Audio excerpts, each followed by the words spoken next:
Bien, vamos entonces a empezar los temas de clase. Al final se explicará el asunto de las tareas semanales, cómo vamos a desarrollarlas o cómo entregarlas. Habíamos iniciado en este caso,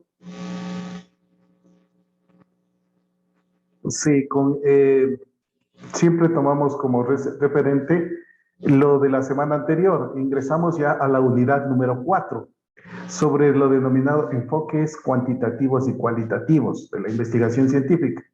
Entonces, esta misma le podría ayudar a usted, que es el tema de trabajo de esta semana para ustedes. Entonces, investigar y hacer referencia de pronto justamente a lo que es enfoques cualitativos y cuantitativos en general.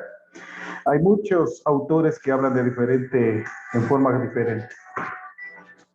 En cuanto a...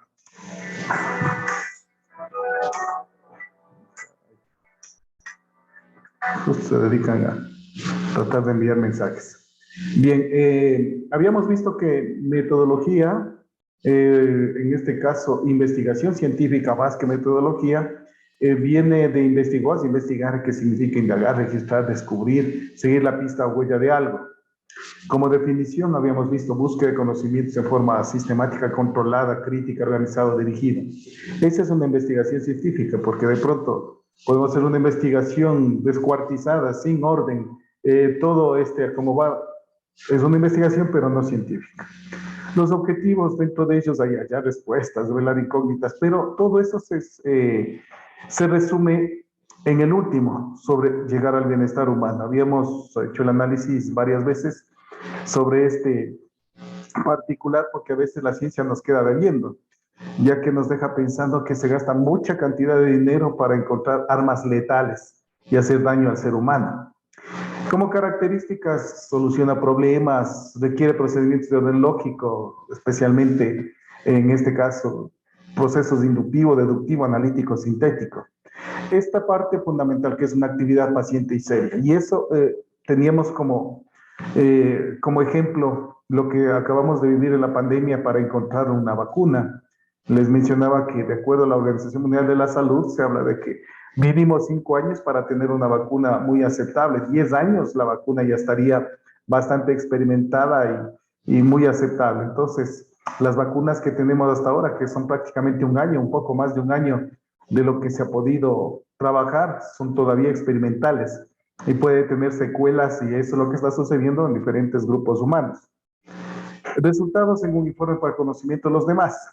Si hablamos del proceso de investigación científica para obtener su título, en este caso su título académico, esta investigación cubre todo lo referente a lo que estamos hablando. Entonces, al final usted entrega un informe escrito que es revisado por su asesor, por los lectores, y luego usted lo defiende. Esa es la parte de resultados del informe, para concatenar y unificar esfuerzos, en el sentido de que es aceptable los resultados que usted está entregando. Un cuadrito general de varios autores para tener como referencia en cuanto a la investigación científica de diferente tipología: básica, aplicada, exploratoria, bibliográfica, de campo, histórica, descriptiva, experimental, correlacional, pues experimental. Lo que les había puesto énfasis es de que muchos se equivocan o se confunden entre la investigación exploratoria y básica. La exploratoria, si hablamos de niveles, es la más baja, la más sencilla, la más simple, pero no deja de ser investigación científica.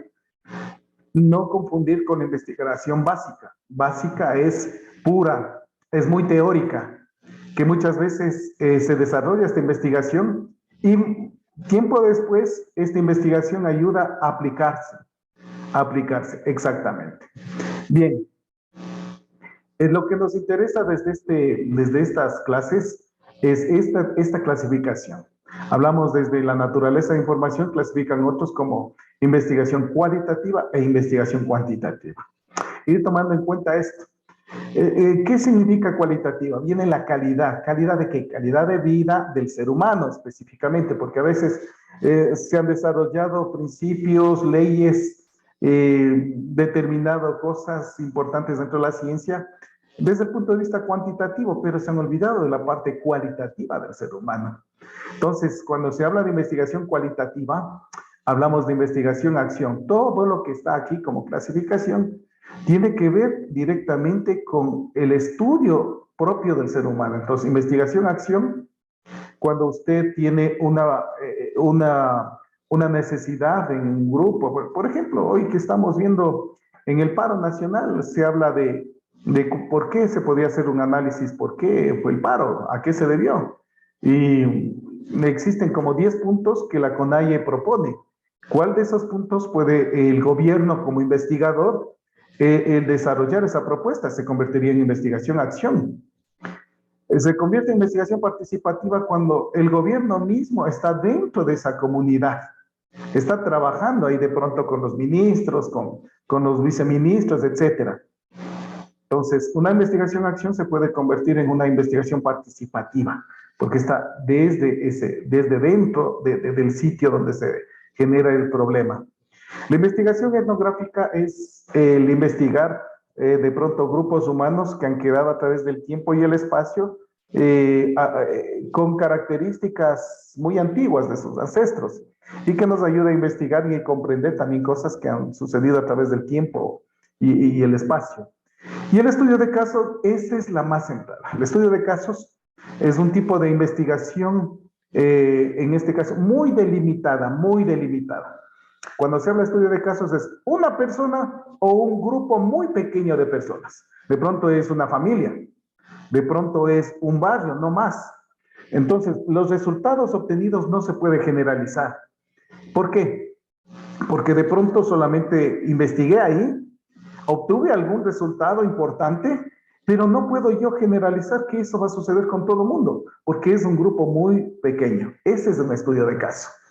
Ahora, los estudios de caso pueden permitir entregar a usted información importante y esa información le ayuda a hacer, en este caso, una base de una investigación mucho más amplia. No así, entonces, la investigación cuantitativa busca, sobre todo, explicar todo a través de números. Aquí vienen investigaciones descriptivas y experimentales, especialmente cuando se trabaja con hipótesis, cuando se trabaja, en este caso, con tesis en las universidades, en donde se ubica o donde se determina el estudiante o el investigador algún modelo estadístico. Utiliza de pronto media, mediana, desviación estándar, desviación media, chi cuadrado, etcétera, como para determinar la aceptación o rechazo de las hipótesis, analizando las variables que contiene cada hipótesis. Entonces, aquí es importante lo cuantitativo. Acá, lo cualitativo, la situación de vida, cómo se encuentra. Por ejemplo, el estado anímico en este momento de muchas personas en el paro. ¿Qué pasa? Especialmente con aquellos de pronto comerciantes que recién comenzaban a tener su negocio nuevamente a flote. Y con este paro se han perdido varias cosas. Entonces, su situación anímica, ¿cómo puedo cuantificar? Casi no se cuantifica, pero usted determina el estado hasta personal de eso. Eso lo hace la investigación cualitativa. Perfecto. Eso en forma general en cuanto al tema de clase que nos ayudó la semana anterior a revisar y empezar el día de hoy con esta propuesta. Bien, vamos entonces a continuar con los temas nuevos, actuales, y nos tenemos que revisar o determinar los denominados interrogantes previa a una investigación, en general. A veces no nos planteamos. Entonces, de aquí mucho ojo, no se olviden que la próxima semana ya es la prueba parcial. Si de pronto la prueba es aquí en la universidad o si las condiciones así lo ameritan, no se olviden que en el mes mejor dicho, en el mes de octubre, sí, de 2019, el paro se extendió sobre los 11, 12 días. Entonces, hay que prever. Entonces, todo esto va a ir también dentro del aspecto de la prueba parcial, sea que se rinda aquí en las instalaciones de la universidad o desde su casa, pero sobre todo en el aula virtual. A lo que me refiero, entonces, se tomará muy en cuenta esto. Aquí habrán varias preguntas de estas interrogantes previa a la investigación. ¿Cuáles son? Hay una interrogante ontológica, que vamos a tratar de explicarla sobre qué se trata. Epistemológica, ya es más conocido para ustedes, que epistemología es parte de la filosofía que se encarga de conocer el conocimiento, y metodológica. En este caso, procesos de la aplicación, utilización de métodos, técnicas, instrumentos dentro de una investigación. Entonces, lo ontológico, esta parte es la que lamentablemente muchos de los investigadores se olvidan o hacen un tipo de análisis muy sencillo, muy escueto, muy frágil, y de pronto sus investigaciones corren riesgos hasta de ser muy superficiales. Vamos a ponerles más adelante algunos ejemplos. Dice, ontológica viene de ontos, que significa ser, ente, y logos, estudio, tratado. En todo caso, en ontología es estudio, tratado del ser. Ese ser que tiene que ver en un sitio de vida, en un sitio donde nosotros estamos levantando la información. Entonces, por ejemplo, el caso de que si yo quiero poner un negocio en Quito, en Guayaquil, en Cuenca, en Ibarra, en Tulcán, debo conocer cuál es la característica de mi posible cliente. Un estudio de mercado, estoy poniéndolo así en forma general. Entonces, para eso necesito levantar información a través de encuestas, previas situaciones, averiguar históricamente. Entonces, ustedes saben, si le ponemos así, si quiero poner un negocio en Tulcán, y al menos si es un negocio vamos a ponerlo, de electrodomésticos, es muy posible, si hago un análisis rápido, de que el negocio no va a estar bien visto, porque la mayoría de gente y hasta los mismos carchenses prefieren pasar la frontera por la situación de cambio monetario con Colombia a comprar allá en Colombia que hacer el gasto aquí a los mismos ecuatorianos. Entonces, esa es la situación ontológica. El que yo conozca la realidad, la forma de ser, la actuación del grupo humano en dónde va a ir involucrada esta investigación científica. Veamos, analicemos un poco lo que hemos colocado acá. Rama de la filosofía que estudia la naturaleza del ser, la existencia, la realidad. Busca determinar las categorías fundamentales de la existencia y la realidad, así como la manera de cómo éstas se relacionan entre sí. La pregunta es, ¿cuál es la naturaleza del ser, la forma de la realidad, y por lo tanto, cómo puede ser conocida acerca de ella? Es decir, ejemplos un poco más macros en este sentido. Ya llevamos prácticamente casi 20 años con el nuevo proyecto educativo. En el 2006 se lanzaba el denominado Plan Decenal, una propuesta con el Bachillerato General Unificado que habíamos analizado en su momento en clases, en la que se propone que al final del bachillerato todos los graduados tengan las mismas capacidades, en este caso los destrezas con criterios de desempeño, que le permitirán a usted seguir cualquier carrera en cualquier universidad del país, y por qué no decirlo también del mundo. Las ideas son geniales, son excepcionales, pero se olvidaron fundamentalmente qué tipo de personas somos, porque de pronto trajeron muchas de esas propuestas de Estados Unidos, de México, de España, de Bolivia, y se tomaron referencias muchas veces yéndose por encima de la pregunta ontológica. ¿Quiénes son en este caso realmente los que van a tener la vivencia de esta formación? Se olvidaron esencialmente. No se olviden que en nuestro Ecuador, y de acuerdo a la misma naturaleza de la Constitución, es pluricultural, pluriétnico. Entonces, se habla de varias nacionalidades, de culturas, etcétera, y características en donde tenemos el lenguaje español y también el quichua, situaciones que son características en nuestro territorio, el Ecuador. No es lo mismo, no podemos estandarizar a todos, los grupos son diferentes. No con esto estoy diciendo de que a unos hay que darles una formación, a otros otros, no. Hay que buscar las alternativas para que la formación que buscamos o necesitamos llegue en su contexto, en su realidad. Si nosotros nos ponemos en ese sentido, muy diferentes somos las personas de Ibarra, de Quito, de Guayaquil, en varios aspectos. La situación de vida nos lleva a eso. Igual la situación de las personas que viven en el campo o en la ciudad. Los niveles de pronto para poder alcanzar los principios de formación. Entonces, ¿a qué me refiero? La interrogante ontológica, ¿quiénes son? ¿A quién va dirigido ese proceso? ¿Qué realidad existe ahí? Y a veces, como les comentaba alguno de los otros estudiantes, resulta que, como dicen algunos, el remedio es peor que la enfermedad. Recuerdo prácticamente un caso muy especial aquí en el Ecuador, varios años atrás, en la época del inicio de los años 2000, la moda era ONGs. Todo el mundo tenía de pronto alianzas internacionales con ONGs, organizaciones no gubernamentales, y podían obtener hasta ayudas económicas para ciertos proyectos, especialmente sociales, proyectos cualitativos.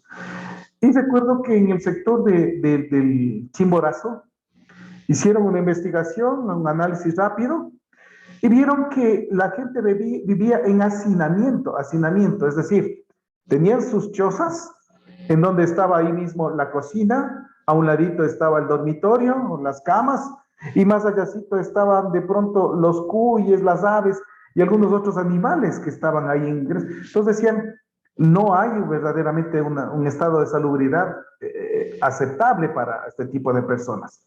Si queremos mejorar sus condiciones, debemos esperar también su situación de vida y mejorar esas condiciones. Ese fue el análisis rápido. Y en este caso, la ONG propone construcción de casas y de hormigón armado, con características sobre todo tipo chalet, con todas las situaciones, hasta con luz, etc. Construyeron, inauguraron, les ayudaron a pasar todas sus cosas a la casa y la chocita quedó simplemente como un sitio para criadero de cuyes o de animales menores, netamente como es en el campo y especialmente cerca a los sectores de Chimborazo. Todo excelente hasta ahí. 15 días después, resulta que la gente que estaba en esas casas, viviendo, casas construidas recientemente, comenzaron a pasar todas sus cosas otra vez a la choza. Y la casa quedó abandonada simplemente como una bodega, donde ponían las cosas que no les servían. ¿Qué pasó en el aspecto ontológico? No hicieron un análisis profundo de la situación hasta histórica, en el hecho de que las chozas son elaboradas en ese sentido por el frío y los animales se convierten en todo caso en un tipo de calefacción natural. El estar cerca de los animales les impide de que se congelen. Las casas de hormigón armado muy frías. Entonces, la idea que tenían de mejorar el aspecto, sobre todo, o la situación de salubridad, muy buena, pero no tomaron en cuenta principios históricos, fundamentales. Y partiendo de este hecho, también de pronto hacer una comparación, una concomitancia con grupos humanos que viven, por ejemplo, en los desiertos. Cuando ocurren los meses de verdadero frío, resulta de que las construcciones de las casas están, sus habitaciones de arriba y en la parte de abajo están los animales. Los animales son verdaderamente el calefactor para evitar que se congelen las personas en el interior. En ese sentido también, regresando, tomando como referencia un poco el asunto bíblico, se habla de la época de Jesucristo, cuando María estaba por dar a luz, y se habla de que no había habitaciones en el sitio, pero en todo caso buscaron un sitio adecuado, no el que menos les importaba, vaya, métase, no. La idea es, en todo caso, algunos hablan desde el punto de vista antropológico, de que si va a dar a luz, el niño necesita calor. Y es por eso que se hablaba que lo más viable era tenerle cerca a un establo. Pequeñas, grandes cosas. Entonces, mire lo que pasa cuando no tenemos un análisis ontológico. En muchos de los casos, a las autoridades institucionales de escuelas, de institutos de educación, a veces lo único que han hecho es firmar ya los acuerdos, pero no se ha hecho un verdadero levantamiento de información. No se olvide eso, entonces. Me he quedado bastante amplio con el fin de entender qué significa esta situación ontológica, entender, comprender la realidad del grupo humano específicamente, ¿dónde se va a aplicar este proceso de investigación? La interrogante epistemológica, rama de la filosofía que ocupa de estudiar la naturaleza, el origen y la validez del conocimiento.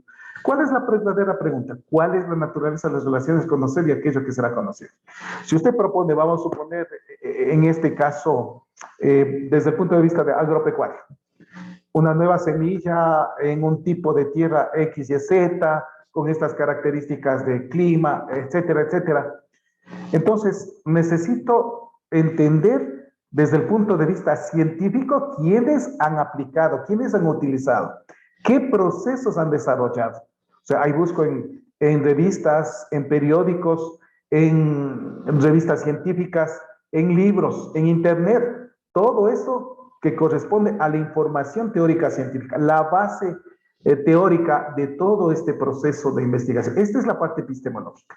Y ese accionar, esa vivencia, ese análisis de información científica con principios, con leyes, con hipótesis establecidas por otras investigaciones, como en grano con la cuestión ontológica. ¿Qué tiene que ver acá de pronto el aspecto? Por ejemplo, imagínense que yo quiera emprender o realizar un emprendimiento del cultivo del café en las alturas de El Ángel. Desde el punto de vista epistemológico se hablaría clima, tipo de suelo, etcétera. No engranaría, pero yo metido en la cabeza, no tomo la relación ontológica, la realidad donde yo voy a aplicarla. Entonces, ese es cuál es la naturaleza de las relaciones del conocedor y aquello que será conocido. Es decir, en dónde voy y qué es lo que se analiza de acuerdo a los expertos. Metodológica, fundamentación de métodos técnicos, instrumentos de investigación científica. ¿Cómo puede el investigador conducirse en la relación con los hallazgos? En este caso, conducirse en el punto de vista de métodos, técnicas e instrumentos. ¿Cómo levanto la información? ¿Cómo puedo obtener esa información? Y desarrollar el proceso que yo tengo planteado. A esto faltaría unificar lo que está acá resaltando en el color amarillo. Delimitación. La delimitación en una investigación es importante. ¿En qué sentido? En espacio y tiempo. Vamos a suponer lo que decía, la aplicación o la utilización de una semilla del maíz, característica que es YZ, en los terrenos de la Pusesi, ya está determinado el espacio, terrenos de la Pusesi, durante el periodo 2022-2024. Ahí está. Estoy haciendo ya la relación de limitación de tiempo y espacio. Es importante estas investigaciones. Muchas personas se olvidan de esto y cuando no han delimitado bien resulta que la investigación va a ser muy amplia, muy grande. Entonces necesito determinar en qué sitio, características de ubicación geográfica y de limitación de tiempo, porque puede ser de que la investigación mía me voy a demorar a lo mejor unos 8 años. Entonces tengo que determinar esa parte también dentro de delimitación. Es importante. Las tres preguntas son fundamentales: ontológica, epistemológica, metodológica. Aquí hay un cuadro que no es mío, por eso está como puente, la Fundación de Desarrollo del Potencial, en donde se presentan lo que vamos a ir viendo más adelante, a continuación, sobre paradigmas, en este caso, paradigmas desde el punto de vista de propuestas. En este caso tenemos positivismo, neopositivismo, crítica, constructivismo. Las dos primeras son netamente cuantitativas y las dos segundas son cualitativas. Entonces tenemos aquí paradigmas desde el punto de vista, este cuadro les podría ayudar hasta para el trabajo del día de hoy. Las preguntas ontológica, epistemológica, metodológica. En cuanto a ontológica, ¿a qué se basa? ¿Cuál es, en este caso, el objeto de estudio de cada uno de ellos? El realismo, en este caso, de lo que va a ser aprensible, el realismo crítico, el realismo histórico, etcétera. ¿Cuál es la parte epistemológica? Su fundamento teórico científico. ¿Es dualista, objetivista, cadualista, modifica, tradicionalista, postula posiciones, etc.? Y desde el punto de vista metodológico, acá nos dice, es experimental, manipulación, experimental, dialógica, dialéctica, etcétera. Ese es el análisis. Aquí un cuadrito De este cuadro no se preocupen, de esto no tomo yo las pruebas ni examen, es simplemente una propuesta cómo se puede realizar un levantamiento de información y si tengo varias propuestas, en este caso, paradigmas filosóficos, en este caso, desde el punto de vista de investigación cualitativa y cuantitativa, hasta les comparo desde el punto de vista ontológico, epistemológico y metodológico. Perfecto. Bien, vamos entonces la siguiente diapositiva y por cierto que sería la última por el día de hoy. Lógicamente, buenas tardes. Póngame lista, por favor, ¿no? Leonardo le saluda. Bueno, señor Leonardo, ya le puse ya falta desde la semana anterior. Es que la anterior semana falleció una tía de una esposa de un tío, doc. Ah, ya, cuánto lo siento. Perfecto. No Gracias, me doc. falta, Estamos aquí. ¿no? Gracias. Perfecto. Después les explico ya las tareas. Gracias. Pues. Bien. Por si acaso la señorita Jimena Mendieta nos llegó. No. Bueno. Entramos entonces al análisis filosófico. Recuerden que esta asignatura es metodología y filosofía de las ciencias, de la investigación científica en todo caso. Ahora sí, vamos a analizar un poquito amplio los enfoques. Enfoque cuantitativo. Lo que le interesa, cuando lea cuantitativo, le interesa cantidad. Es más, los científicos puros, quiero llamarles así por no llamarles cientifistas, los que piensan que solo la ciencia explica todo. Hay muchas cosas que la ciencia no explica, lo hemos visto en horas de clase. Los científicos puros, muchos defienden el positivismo, son positivistas. Vamos a ver. No olvidarse, su representante oficial, Augusto Comte. El periodo anterior ya hicimos un breve ingreso con la explicación rápida de estas propuestas filosóficas y sus representantes. Habíamos hecho. Hoy sí ya vamos a hacer el análisis correcto. Bien. El positivismo, también llamado o está dentro del proceso conocido como materialismo o naturalismo. Ya vamos a ver. ¿Por qué? Porque habla que la materia es la base de todo el conocimiento. Realmente la naturaleza es el que le brinda el conocimiento a todos los que estamos en esta faz de la Tierra. Por eso también el positivismo, algunos le hablan de un proceso materialista, naturalista. Entonces, perfecto. Etimológicamente, vamos a entender un poquito estos términos. Viene de positus, tibus, ismo, que significa puesto, relación activa y teoría o doctrina. Vamos a de pronto también a regresar o aplicar un poco lo que aprendimos en lenguaje y literatura. ¿Qué significa? Ojo, cuando hablamos de familias lexicales, palabras, las palabras nuestras muchas veces tienen una raíz y una terminación. Una raíz. Por ejemplo, anatomía. La raíz está al principio, ana. Y si hablamos etimológicamente, ana significa a través de. Tomía viene de tomos, tomein, que son partes o cortes. Dice, puede significar la anatomía a través de las partes o a través de los cortes. Entonces, eso es lo que tratamos de entender, que las palabras, al menos científicas, tienen normalmente un prefijo y un sufijo. Prefijo, el que está antes, al inicio de la palabra, y el sufijo al final. Eso es lo que está aquí más o menos mencionado. Y en el medio, a veces muchas palabras tienen un infijo, o en la parte media, como es el caso que tiene positus, tibus e ismo. Cuando leamos alguna palabra que termine en ismo, se refiere a una teoría o doctrina. Positivismo, negativismo, todo ismo, significa que es una doctrina filosófica, así de sencillo. Bien, como definición actual, teoría filosófica, primera situación. No se olviden los niveles de conocimiento. Conocimiento cotidiano vulgar, conocimiento científico, conocimiento filosófico. Y para algunos ahora, arriba de esta está el conocimiento metafísico, que va más allá de lo comprensible, se supone. Y a través de eso se explica mucho de los principios establecidos en la religión, por ejemplo. En todo caso, nos quedamos al nivel filosófico en este momento. La teoría filosófica que considera que el único medio de conocimiento es la experiencia comprobada o verificada a través de los sentidos. Aquí está más que claro, por eso el positivismo, aquí viene el materialismo. Es decir, si usted lo que me explica lo toco, como en este caso esferográfico, un papel, el computador, aquí este botellón, etcétera. Yo lo toco, lo veo, o sea, capta mis sentidos, eso es real. Entonces, para los positivistas, la ciencia se basa en eso, en que sea ser observable a través de los sentidos y experimentable. A ver, usted me dijo que hervir agua a las 12 de la noche con un cuchillo me va a dar jugo de mora. Voy a poner una locura. Experimento 12 de la noche, resulta que no sale, queda desechado. O resulta que sí dio, que tenemos el proceso desarrollado y obtenemos el resultado, dice, sí, es viable, eso es ciencia.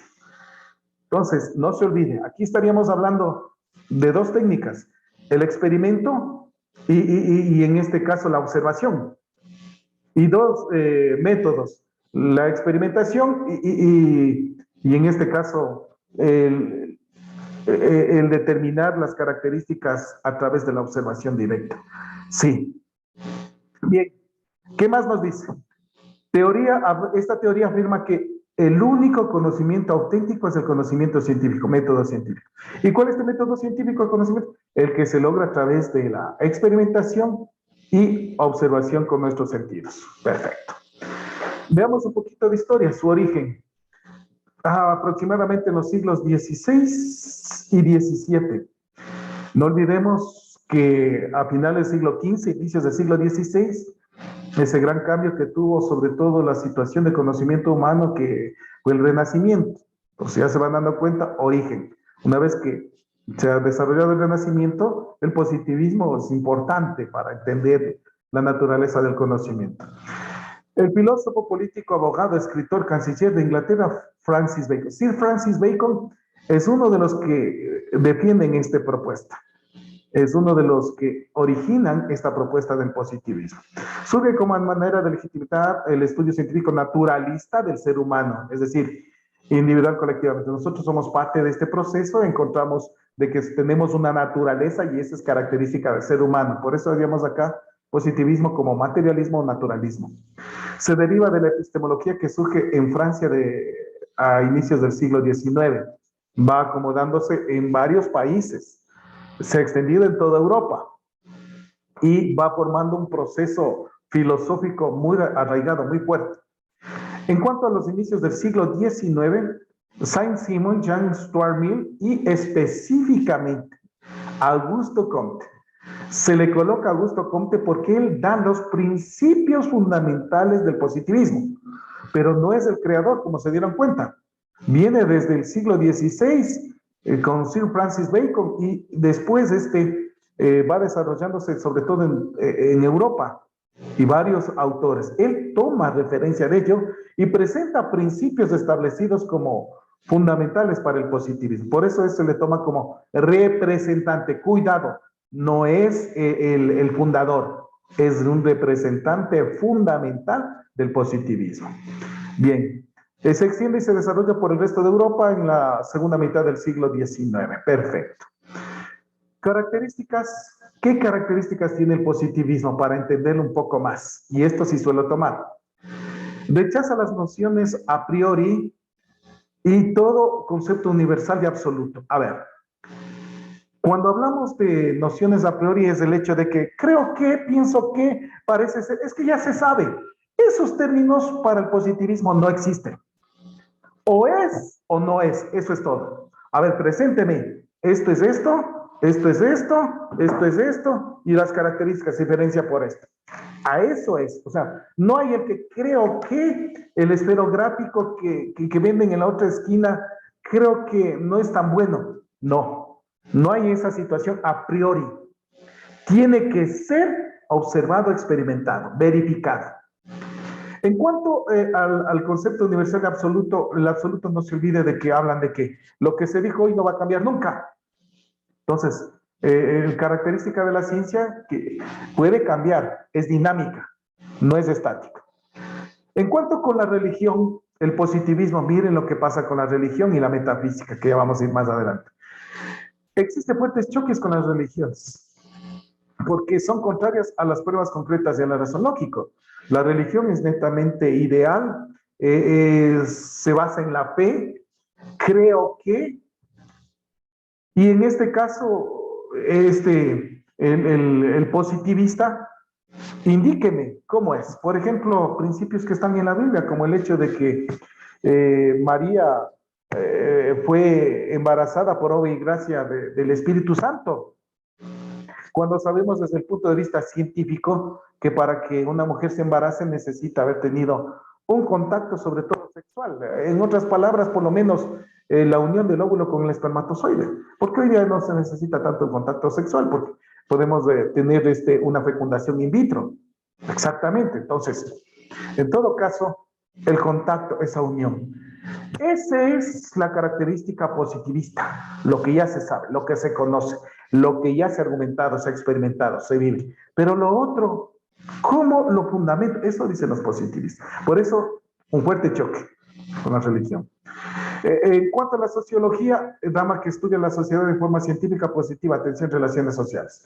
Augusto Comte analizó la situación de las sociedades diferentes y realizó un estudio. En todo caso, veremos un poco más adelante. Aquí sí, es considerado el padre de la sociología. Augusto Comte, positivista, representante del positivismo, considerado el padre de la sociología. Ciencia que se encarga de determinar características y entender las relaciones de los grupos humanos en determinado tiempo y lugar. En cuanto a la metafísica, como habíamos dicho, tiene que ver también directamente con la religión en este caso.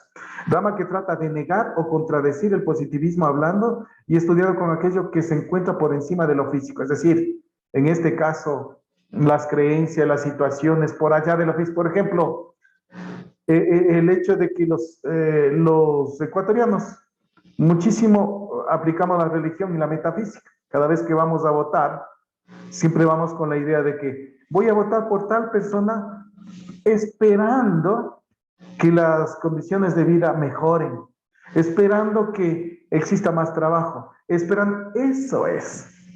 La metafísica, el positivismo no lo menciona. O es o no es. O se va a dar o no se va a dar. Eso es el caso. Entonces, por eso es muy contrario en este caso como característica fundamental.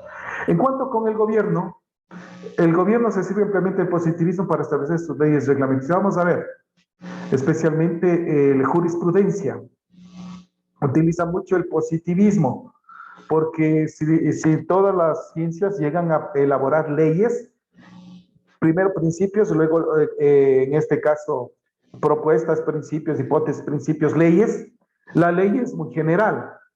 Por ejemplo, la ley de la gravedad, todo lo que se encuentra sobre la superficie terrestre es atraído por el centro de la Tierra, lógicamente.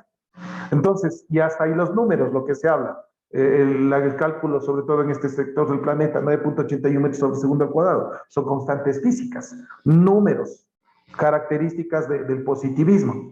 Entonces, basada en estos principios científicos, el gobierno, el Estado, los gobiernos, analizan la parte de sociología y determinan leyes que serán, en este caso, la forma de convivencia de esta sociedad.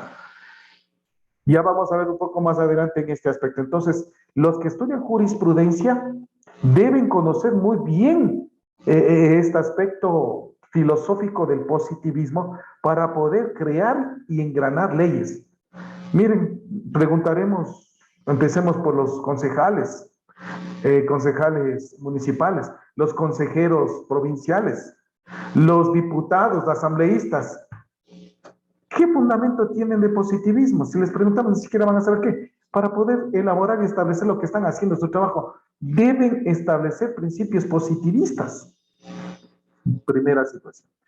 Y por último, en estas características, el que se tiene presente lo que se denomina ley de los tres estados. Tres estados, esto sí solo todo, teológico, metafísico y positivo.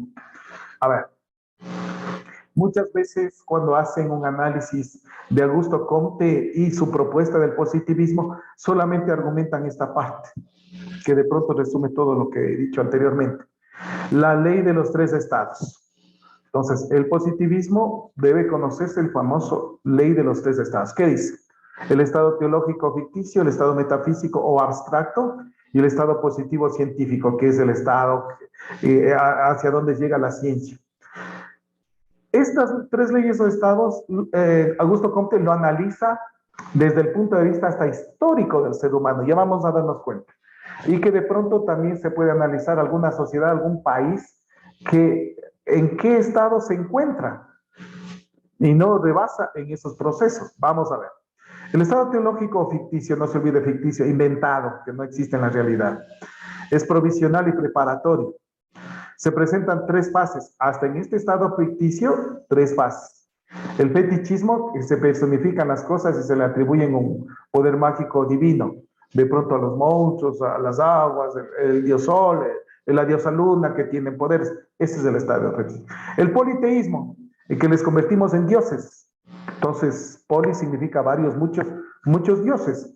En donde damos la animación, es reiterada de las cosas materiales, trasladada a la serie de divinidades, cada una de las cuales presenta un grupo de poderes, aguas, ríos, bosques, etc. Aquí, en el politeísmo, en este nivel que habla Augusto Comte, estaría, por ejemplo, la mitología griega, la mitología egipcia, la mitología nórdica, la mitología de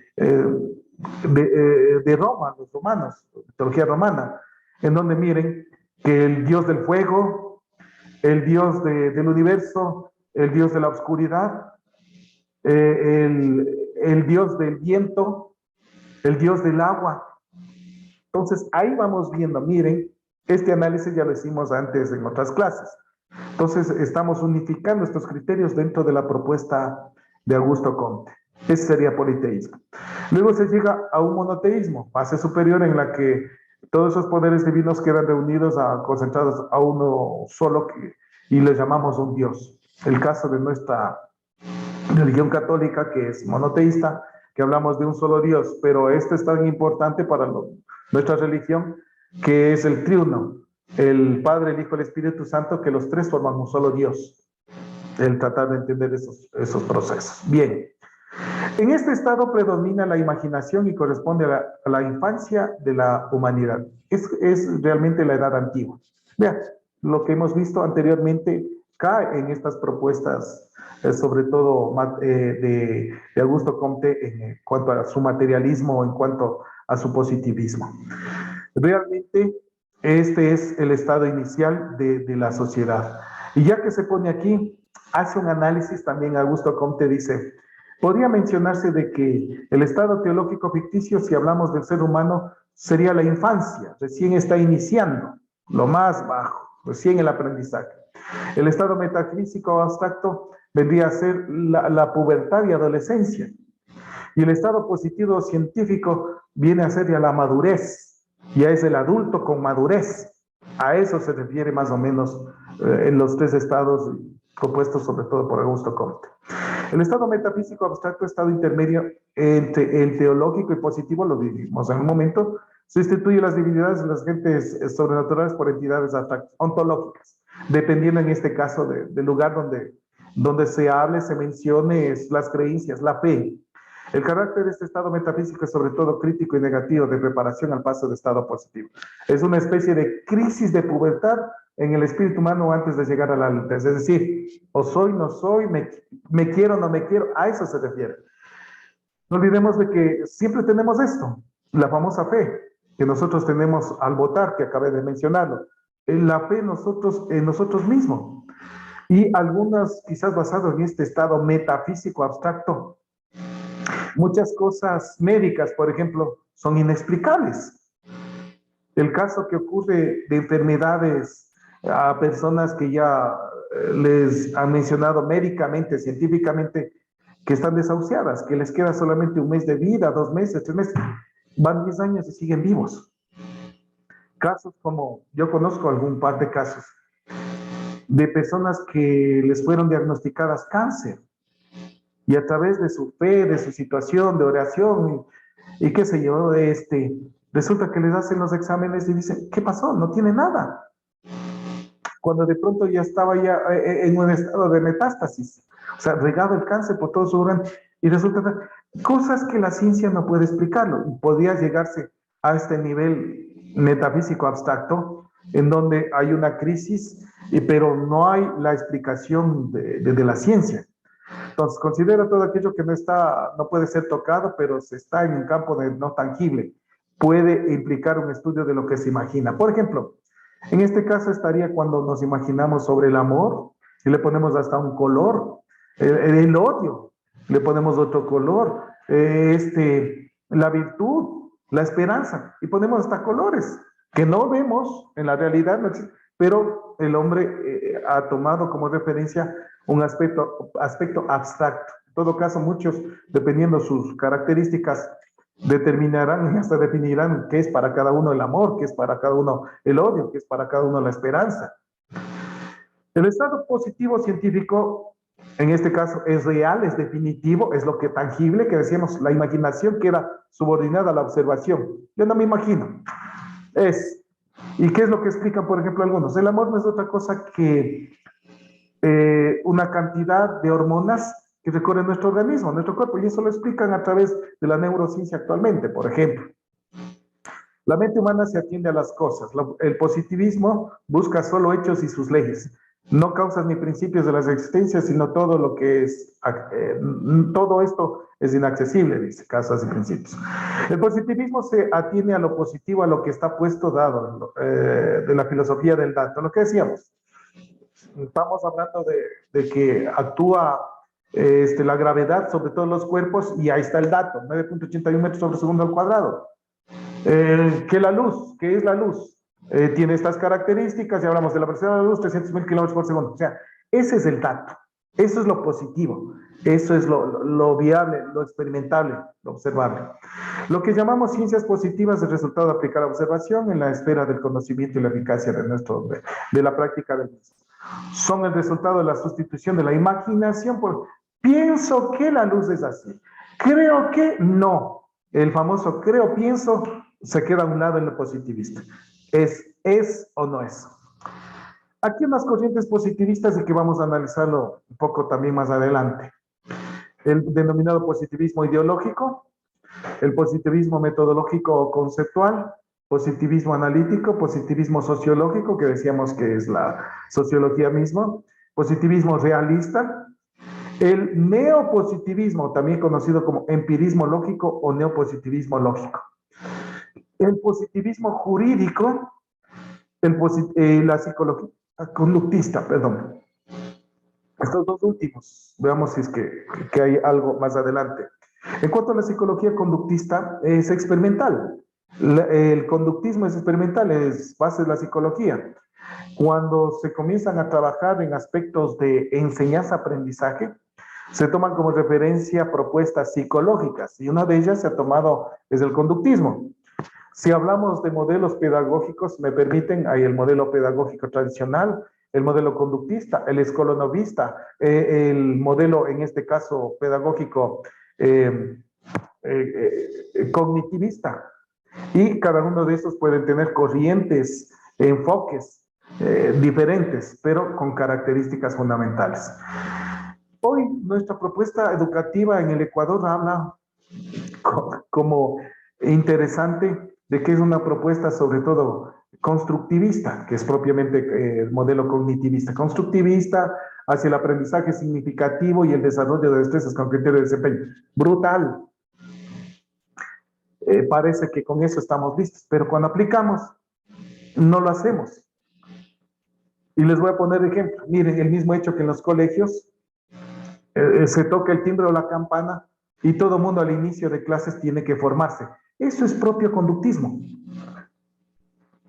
El hecho de ordenar, ubicar para que pasen correctamente. Es más, mucho tiempo atrás hasta se calificaba disciplina, que es propio del conductismo. Pero hoy dicen, no, ya no calificamos disciplina, cambiaron solamente la palabra. Se habla de comportamiento, llegamos a lo mismo. Ojo, no estoy en contra de eso. Más bien estoy a favor en el sentido de la parte ontológica. Nuestra sociedad necesita principios conductistas.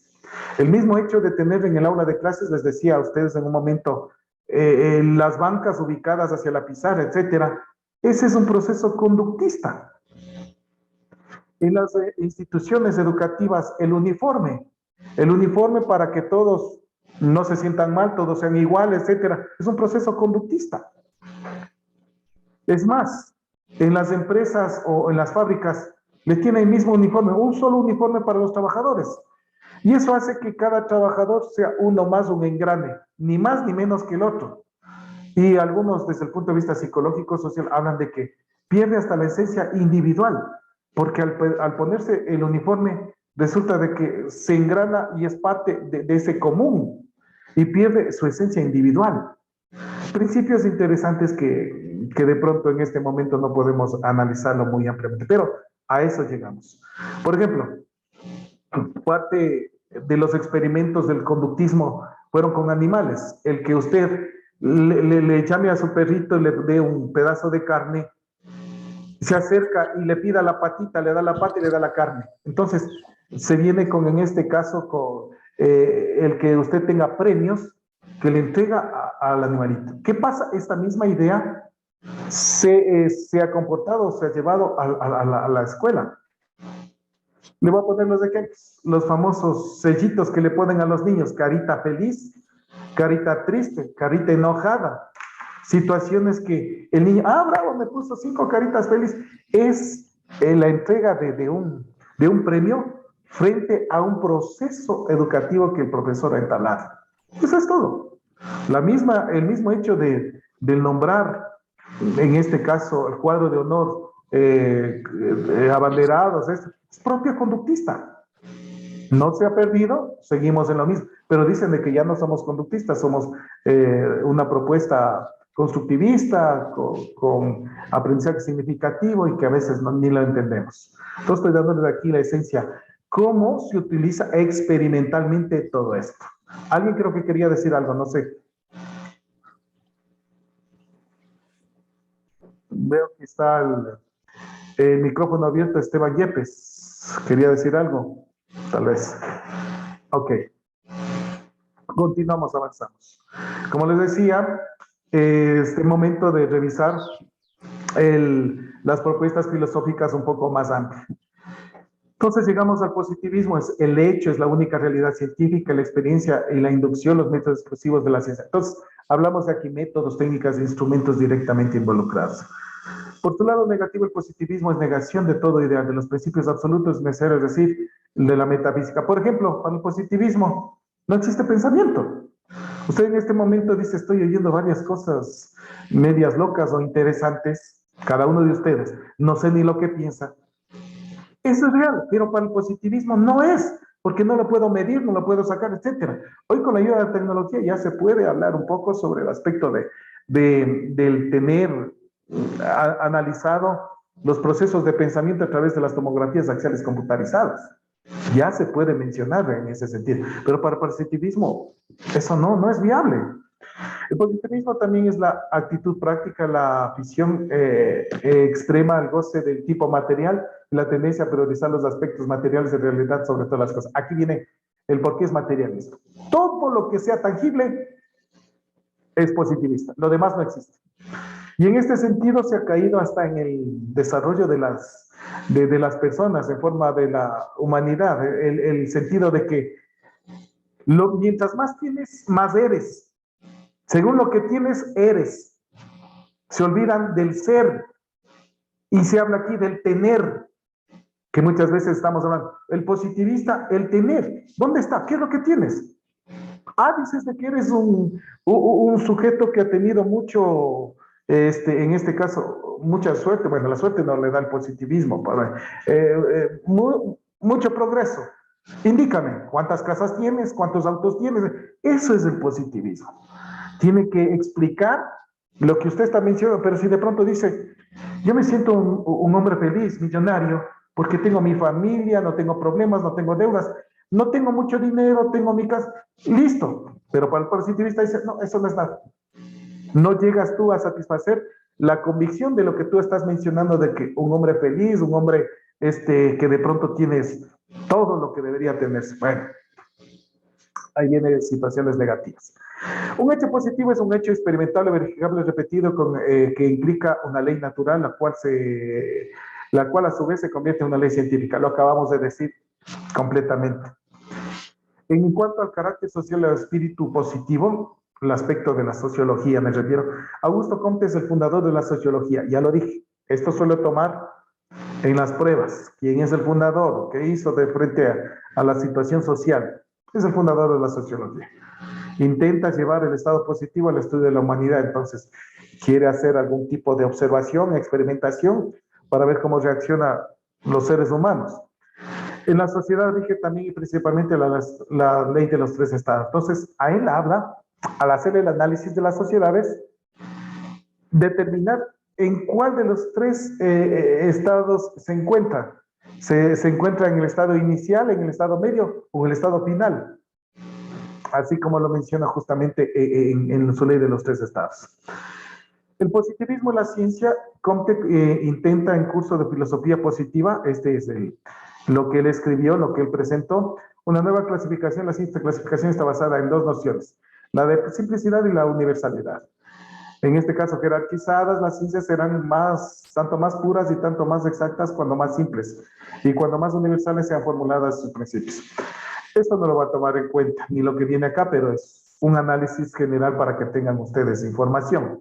Comte realiza una clasificación de las ciencias y habla de que las ciencias, mientras más grandes, por ejemplo, la biología, más universales, más fórmulas principales, pero más pequeña, de pronto la histología, la citología, entonces será más pura, más viable, más concisa. A eso se refiere. Todo esto se utiliza en el método científico. Para Comte, la matemática es una ciencia pura, aplicable de la naturaleza. No se olviden de que en la clasificación que teníamos anteriormente, la matemática es una ciencia abstracta. Es una ciencia abstracta, exactamente, como la lógica, la lógica matemática. Acá Comte le habla como ciencia pura, aplicable a la naturaleza. Las ciencias naturales quedan clasificadas en el siguiente orden: astronomía, física, química, sociología. Eso es la clasificación que hizo Comte. No se preocupen, en esta parte no lo suelo tomar, es información general nada más. Varios significados del positivismo. Lo positivismo como sinónimo de lo real, lo que yo veo, lo que toco, lo que huelo, eso es positivismo. Lo positivismo como sinónimo de lo útil. ¿Para qué me sirve el agua? ¿Para qué me sirve el sol? ¿Para qué me sirve el viento? Lo positivo como sinónimo de certidumbre, no dice incertidumbre, certidumbre, es decir, de certeza, de que yo tengo características, este es agua, a diferencia de que este otro es de pronto un ácido, una base, etcétera. Lo positivo como contrario a lo negativo, que ya veremos un poco más adelante. Lo positivo como sinónimo de lo relativo. Recuerden que relativo es cambia. Entonces la ciencia no es absoluta, es relativa.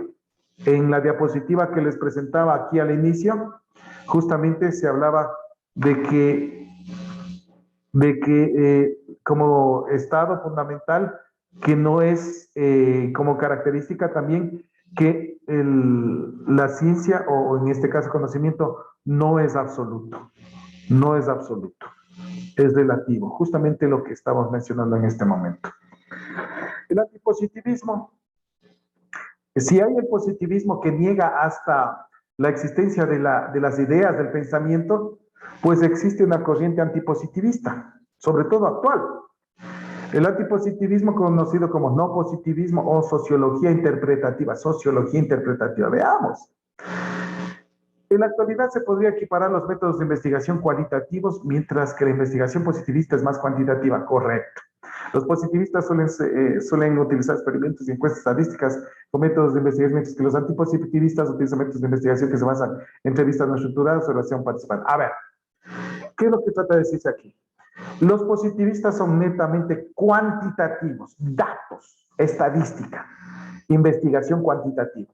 Y los antipositivistas, en cambio, es hacia lo cualitativo, investigación cualitativa, más hacia el aspecto, digamos, de un dato. Por ejemplo,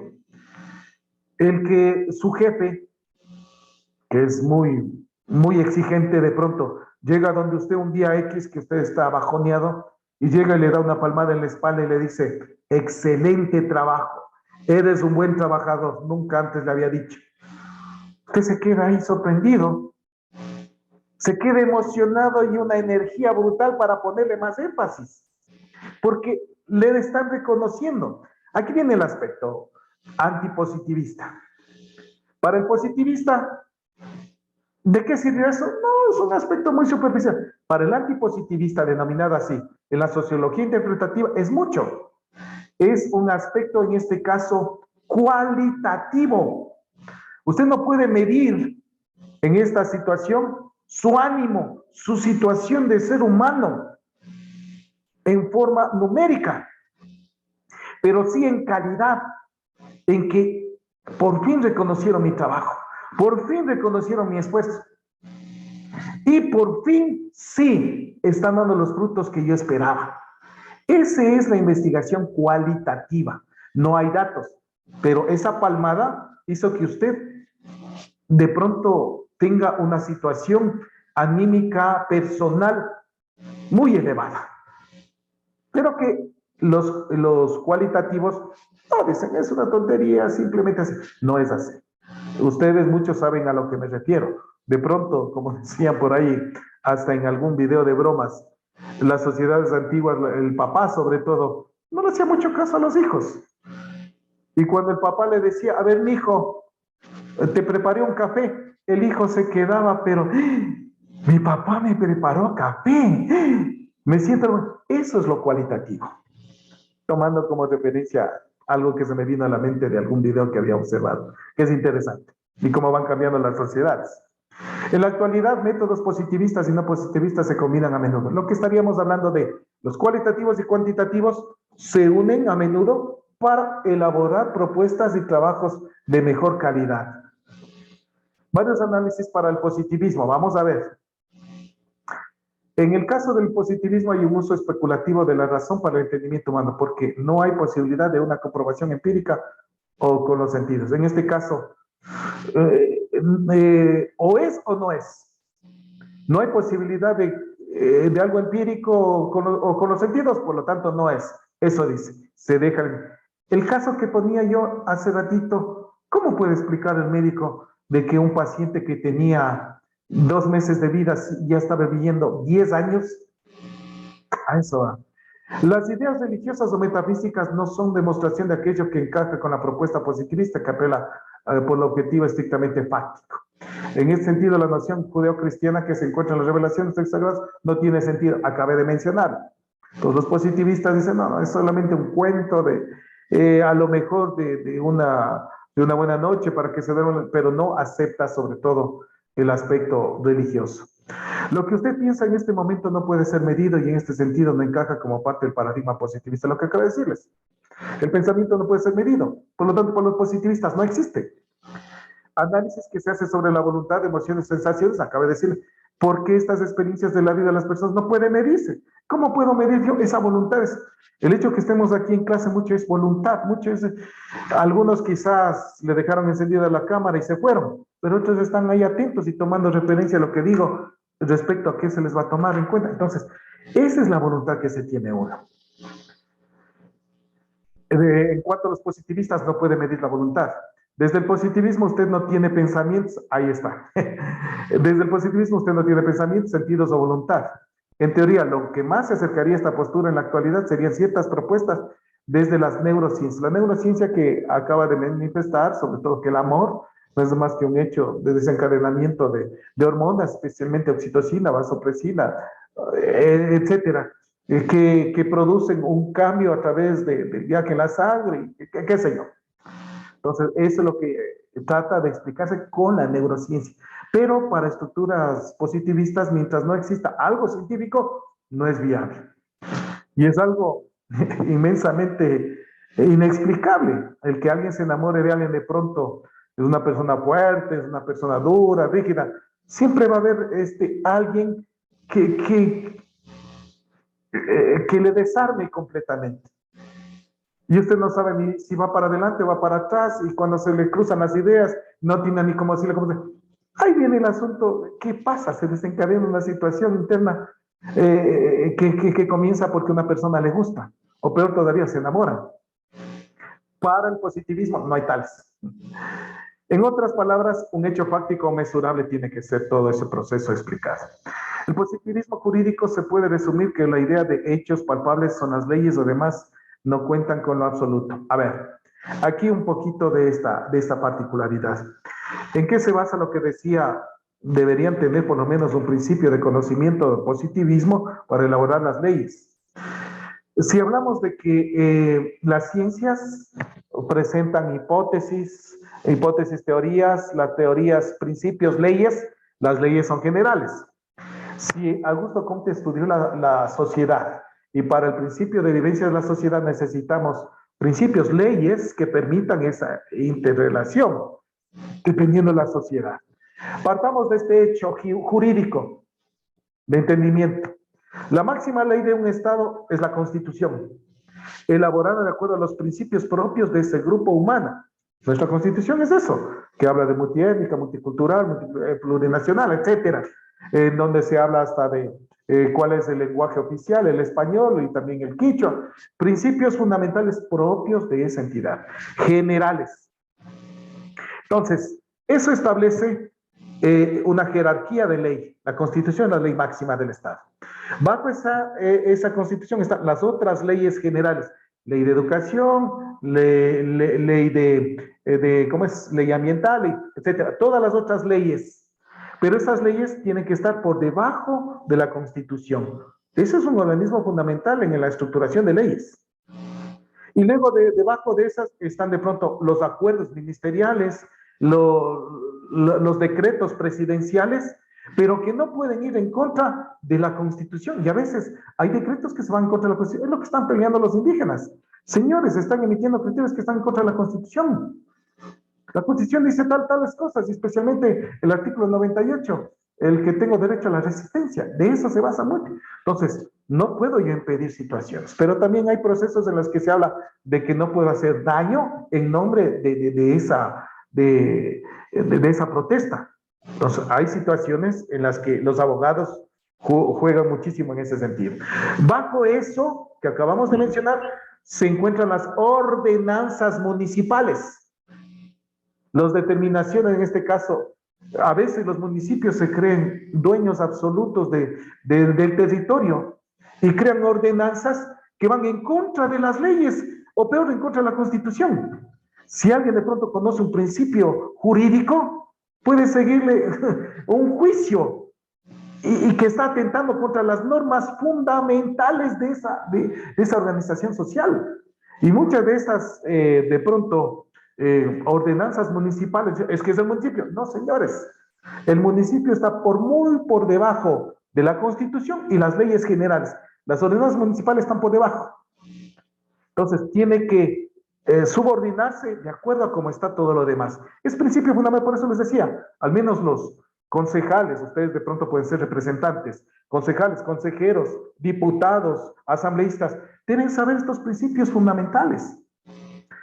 El Ecuador tiene firmado convenios internacionales, escuchárame, convenios internacionales. Recientemente estuvo justamente en la ONU el representante, porque tenemos convenios internacionales, fundamental, formamos parte de la ONU, Organización de Naciones Unidas. Y a los años dice que otra vez al Ecuador se le nombra como miembro no permanente de la comisión, en este caso de regularidad o regulación internacional para evitar estos enfrentamientos de guerras. Es miembro. Cuando nosotros firmamos esos convenios significa que nos subordinamos a los principios establecidos en esas instancias. El Ecuador no puede hacer lo que le dé la gana. Por eso, cuando de pronto existe algún altercado con una empresa, con otro país, etcétera, nos pueden llevar a los denominados tribunales internacionales. Entonces, desde el punto de vista jurídico, algunos mencionan que los convenios internacionales están al mismo nivel de la Constitución del Ecuador. Vean en qué alto está. Por eso algunos dicen, muy bien, si en el país no me atienden, voy a ir a los tribunales internacionales. Muchos de nosotros pensaremos, ¿qué me interesa que el árbitro internacional, que vaya al juez internacional? Si nosotros vivimos en Ecuador, lamentablemente vivimos en un mundo globalizado.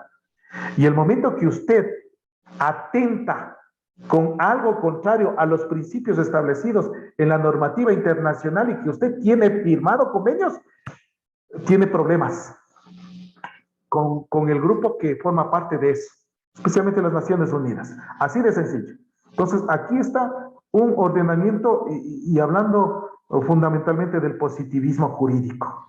Vivimos en un proceso globalizado propio del país. Es por eso que muchas empresas que de pronto realizaron procesos de negociación de minas, de petróleo aquí en el Ecuador, y algún presidente vino y dijo, se me largan de aquí, se fueron. Ellos pueden seguir un juicio en tribunales internacionales porque rompieron los convenios de la noche a la mañana sin desarrollar el debido proceso.